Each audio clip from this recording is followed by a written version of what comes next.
Nimukomere bana b'Imana. Dore amasomo tugiye kuzirikanaho none kuwa kabiri w'icyumweru cya 27 tariki 6 Ukwakira 2020. Isomo rya mbere ry'umwero Paulo mutagatifu yandikiye Abanyagalati umutwe wa mbere murongo wa 13 kugeza kwa 24. Bavandimwe, mwumvise kandi imigirire yanjye kera nkiri mu Kiyahudi, ko natotezaga bikabije kiliziya y'Imana nshaka kuyitsemba, kandi benshi mo tungana dusangiye n'ubwoko nabarushaga kurikiza idini ya Kiyahudi nk'abasumbye ishyaka no guharanira umuco karande w'abasokuruza. Nyamara umunsi wanyitoranyirije nkiri mu nda ya mama yampamagaye kubw'ineza ye ngo amishurire umwana we kugira ngo mwamamaze mu mahanga. Ako kanya nahise mpaguruka ntawe niriwe ngisha inama habe no kuzamuka Yerusalemu ngo sange abantanze kuba intumwa. Ahubwo nagiye muri Arabiya nyuma ngaruka i Damasi. Nyuma y'imyaka 3 nibwo nazamutse Yerusalemu kureba Petero, tumarana iminsi 15. Nta yindi ntumwa twabonanye uretse Yakobo umuvandimwe wa Nyagasani. Ibi mbibandikiye dore ndi mu maso y'Imana simbeshya. Hanyuma naje mu ntara ya Siriya na Silisiya. Kiliziya za Kristo ziri muri Yudeya zari zitarambona, usibye ko zumvaga bavuga ngo wa wundi wadutotezaga kera asigaye yamamaza ukwemera yahoze arwanya, nuko zigasingiza Imana kubera jye. Iryo ni ijambo ry'Imana. Zaburi ni 139. Nyagasani nyobora inzira wigishije kuva kera. Ivanjili yanditswe na Luka umutwe wa 10 murongo wa 38 kugeza kwa 42. Muri icyo gihe akomeza urugendo n'abigishwa be agera mu rusisiro, maze umugore witwa Marita aramwakira. Yari afite mwene nyina witwa Mariya, akaba yicaye iruhande rw'ibirenge bya Nyagasani yumva amagambo ye. Marita we yarahugiye mu yo gushaka amazimano. Ageze aho araza abwira Yesu ati, mwigisha, ntacyo bikubwiye kubona murumuna wanjye amparira imirimo yose? Mubwira azamfashe. Ariko Nyagasani aramusubiza ati, Marita, Marita, uhagaritse umutima kandi urahibikanywa na byinshi, nyamara ibyangombwa ni bike ndetse ni kimwe gusa. Mariya rero yahisemo umugabane mwiza udateze kuzamwamburwa. Iyo ni Ivanjili ntagatifu. Bavandimwe, nimukomere cyane. Ibintu ni magirirane. Muri aya masomo tujye kuzirikana ku ngingo igira iti kuba magirirane birakiza. Mu kuduha ubuzima, Imana iha buri wese umuhamagaro umukwiye uzamufasha kubaho muri ubu buzima bw'isi umutegurira ijuru, umuhamagaro rusange. Akenshi rero izo nzira Imana inyuzamo buri wese, hari ubwo tugwa mu gishuko tugashaka kunyuraho abandi banyuze, tugashaka gukora ibyo abandi bakoze, tukarebera ku bandi, cyangwa tukumva nk'aho ari twebwe buri gihe dukora neza gusa. Ese imirimo cyangwa ubutumwa ndimo niyo nzira nziza koko Imana ishatse ko nyuramo? Niba atari nziza naribeshye. Nagarutse nk'uko Paulo mutagatifu yahindutse kubera Kristo. Yagize ati, bavandimwe, mwumvise kandi imigirire yanjye kera nkiri mu Kiyahudi, ko natoteje bikabije kiliziya y'Imana nshaka kuyitsemba. Nyamara umunsi wanyitoranyije nkiri mu nda ya mama yampamagaye kubw'ineza ye ngo amishurire umwana we kugira ngo mwamamaze mu mahanga. Amen. Ese inzira ndimo niyo kwamamaza Kristo? Imirimo yanjye hesha Yezu icyubahiro? Umugabane negukanye uranshimishije unyuze Yezu? Mu Ivanjili turabona Yezu winjiye mu rugo rw'i Betaniya, urugo rwari rugizwe n'abavandimwe 3, Marita, Mariya na Lazaro. Bishoboke ko bari n'imfubyi kuko Yezu yakundaga kwegera abababaye, imfubyi, abarwayi n'abanyabyaha. Batubwira ko Yezu yakirwaga neza muri uru rugo bigatuma hakunda. Twumvise impande ebyiri yakiriwemo. Marita aramwakira ashaka amazimano y'ibiribwa, naho Mariya akamugumisha amuganiriza amuteza amatwi. Ese muri abo ko ari babiri uri kuvunika ninde kurenza undi? Wakoze cyane ninde kurusha undi?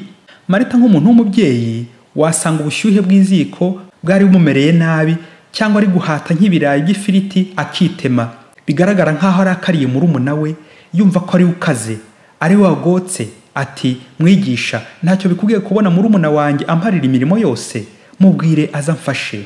Yezu mu gusubiza Marita aramwereka ko umugabane mwiza ari ukumva ijambo ry'Imana. Ntabwo Yezu ashaka gushima ubunebwe Mariya yagaragaza ku murimo, ahubwo arashima ubwo buryo yibanda ku ijambo rye, kuko iryo jambo niryo rimushoboza ibikorwa byiza. La parole qui conduit à l'action. Kwakira Yezu neza ni amagambo meza n'ibikorwa byiza bigatanga ubuzima bwiza, umubiri na roho bikamererwa neza. Yezu akadusaba kutivumbura ngo dushake guhibikanira iby'isi gusa, nyamara tukamwibagirwa, ahubwo ibyo dukora byose hano ku isi bidufashe kunyurwa n'uko turi no kwegera Imana. Nta numwe ku isi udakenera undi, nta numwe wihagije. Marita na Mariya umwe ni nkaho yarari iburyo undi ibumoso, biteguye kuza guhuriza hamwe, nguko gukorera hamwe, travailler en équipe, bigatanga igikorwa cyiza cy'inyamibwa. Mu ikipe imwe abakinnyi buri wese agakina ku mwanya we yashobora, ariko bose bagambiriye gutsinda. Kuba uri muto undi ari mukuru, kuba uri umuzungu undi ari umwirabura, kuba uri umukozi undi ari umukoresha, kuba uri muremure undi ari mugufi, kuba warize imibare undi yarize indimi, kuba umwe ari umuganga undi ari umwarimu undi ari umucuruzi. C'est la diversité qui fait l'unité. Ni ukugira ngo buri wese anyure hirya undi anyure hino, mwese mugambiriye ubumwe, mugambiriye icyiza, mukaza guhuriza hamwe mu kwakira Yezu, mu guteza imbere urugo, igihugu na kiliziya. Abagabo babiri Paul na Yohani barakoranaga mu bikorwa by'iterambere ry'abaturage. Paul yari umukire, nuko iwe abariho bacomeka insinga y'umuriro, abaturage bako gace barahuraga umuriro kwa Paul. Yohani we ni wari ushinzwe gupompa moteri isakaza amazi mu bigega, abaturage bose bakabona amazi. Kandi umuriro Yohani yakoreshaga waturukaga kwa Paul. Byumvikane ko Paul yabonaga amazi kimwe n'abandi baturage, ari uko Yohani yapompesheje umuriro uturuka kwa Paul. Nuko bose bakamererwa neza bishimye. Umunsi umwe Paul aza kujya mu ikabara arasinda bikomeye, bimutera kwivumbura, atangira gutukana, gushinyagurira Yohani no kumwiyemeraho cyane ngo niwe umugize, ngo ashatse ntiyarya, ngo yatamuha akazi yari kurwaza bwaki, mbese yari gupfa. Paul ati, niba ubihinyura reka nce isinga ijyana umuriro wawe ubundi ndebe kudapfa. Nuko Paul amaze gucagagura ya nsinga yajyanaga umuriro kwa Yohani, Yohani ntiyabagipompye, kwa Paul babura amazi, abaturage bose bo muri ako gace batangira kwivovota kubera kubura amazi, ubuzima burahagarara. Cyakora Paul za nzoga zimushizemo, arebye n'umwanda uriwe nuko inzara yisha abana be kuko babuze icyo batekesha, asubiza amaso inyuma, ajya mu isoko kugura indi singa, yongera yisubizaho, umuriro uraboneka. Asaba imbabazi ko atazongera gusinda kuko yari yahagaritse ubuzima bwa benshi nawe atiretse. Nuko rero n'ubundi mirimo y'ubuzima ikomeza neza, abaturage barishima, kwa Paul na Yohani bongera kubaho neza. Bavandimwe, ya buri wese mu rugo yakoraga neza ibyo ashinzwe, adasigana, ativovota, urugo rwatera imbere. Umugabo, umugore n'abana, buri wese ntasigane. Yaba mu ruganda buri wese yakoraga ibyo ashoboye, akabikora neza ku mwanya we, uruganda rwatera imbere, bakunguka bikomeye. Yaba mu gihugu buri wese yitangiraga abandi ku mwanya ariho, igihugu cyatera imbere. Yaba muri kiliziya buri mukristo yakumvise ijambo ry'Imana buri munsi kandi akarikurikiza, Yezu yakwakirwa neza, ubukristo bwakwiyongera. Yaba Yohani na Paulo bagumyaga gushyira hamwe bakaba Jean Paul, Yohani Paulo, Jean Paul buri munsi, umuriro n'amazi bikaboneka buri munsi nta gusigana no kwiyemera, abatuye agace bakwishima.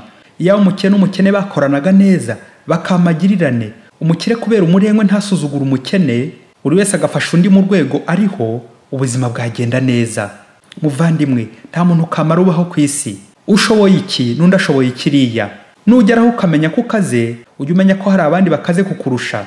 Nuko rero mu Kristo icyitwa impano cyose wahawe n'Imana, yizane uyishyire muri kiliziya au service des autres, maze buri wese no ku mwanya ariho n'umurimo wose akora abyaza umusaruro impano yahawe, zimugirira akamaro, zikagirira abandi, zikagirira kiliziya yose.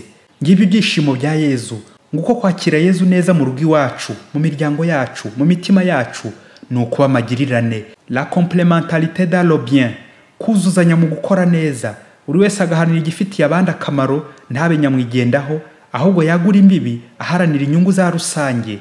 Yezu, tukwakire neza iwacu. Yezu, ngwino turi iwacu mu mitima yacu. Padiri Masumbuko Ladislas wa Diocese ya Cyangugu.